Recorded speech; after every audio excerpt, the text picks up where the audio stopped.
Hello everyone, this is Majin here with my final thoughts about Breath of Fire 4 on a PlayStation 1. It all started actually with my girlfriend wanting me to play Breath of Fire 4 because no matter what I actually didn't want to play it that much. I don't know an RPG, not a lot of time. And and the deal was she would play one of my games and it turned out to be the Minish Cap on the Game Boy Advance.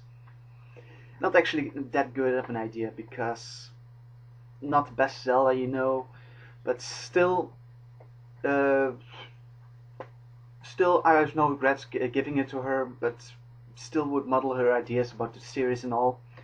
But regardless, Breath of Fire 4, I finished it actually a few days ago, but I didn't want to make actually my last opinion about it, but no better than moment than now, I guess. Still, Breath of Fire 4, I actually liked it. It was not one of the best games I ever played, neither the best RPG ever. If I have to say best RPG, that's actually kind of hard to say with how many I've actually played the last couple of years, and I was really into it a few years ago. But still, it's an unquiet game. It had very many heart-shattering moments. Like I'm not going to spoil too much, but some of the characters get into situations that actually tear some heartstrings. Um, like yeah, like Urshin. Never actually liked Urshin. It's a kind of robot type thing that it gets explained later in the game, but I'm not going to spoil what it is. But I never actually liked the character that much up until that moment. The uh, it actually looked like something tragic was going to happen, but I still had the back of my head that nothing really bad is going to happen to it. But still, something really bad happened. I don't know if I have to refer to a her or a him. Still, doesn't matter. Also, I've put quite a lot of time into the game, even if I didn't actually do a lot of side quests. I think I did something around 35 hours. Yeah, yeah, something like that.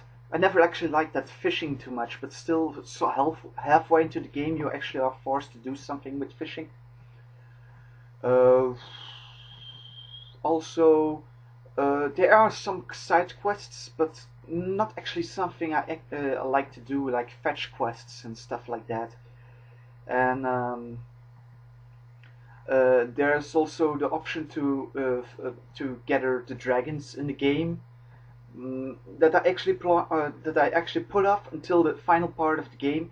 Good that I did it because the final boss would have been pretty much impossible to do without the final dragons. But about the story itself, it starts pretty much like any standard RPG. The character goes out on a journey to do something about. Yeah, let me rephrase that. It's the journey starts with Nina and Cray, who go out to search for Nina's missing sister, who was missing for quite some time. And they are crossing the desert until they are attacked by a dragon. But because but during the time they are attacked by a dragon, and their sand speeder was totally destroyed, and Cray stayed behind to watch over the sand flyer.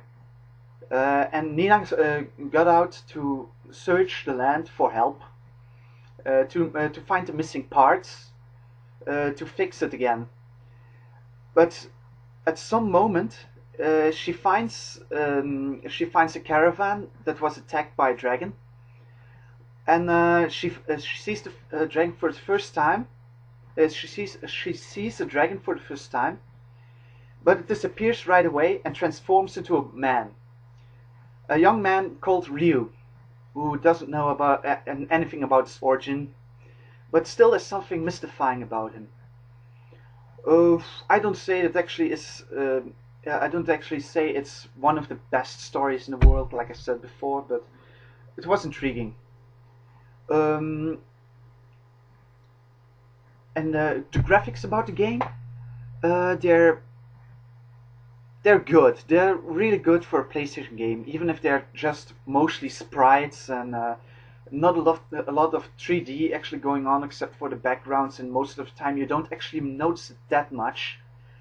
But the 3D models that are used in the game, mostly they are uh, really not that good. Except for a few bosses at the end, they're actually good, and the dragons themselves and animations of them are good. But I think they were better off if they stayed with sprites all the time. Now, the game actually has multiple endings. Well, multiple endings if you count uh, the ending that you get when you accept the final offering, the second ending that you get if you get defeated, and the third good ending when you actually beat the final boss. Now, uh, I've actually only played to get the first one. I didn't actually start over to get the other two. I should have actually done it, but YouTube fills that in for me. And yeah, the ending was good, but it was not really that satisfying, to be honest. There you have the ending only covers really small part of the game overall, like Xia's, one of the dog members, one of the members of the party, who resembles a dog. He doesn't actually get any real kind of closure.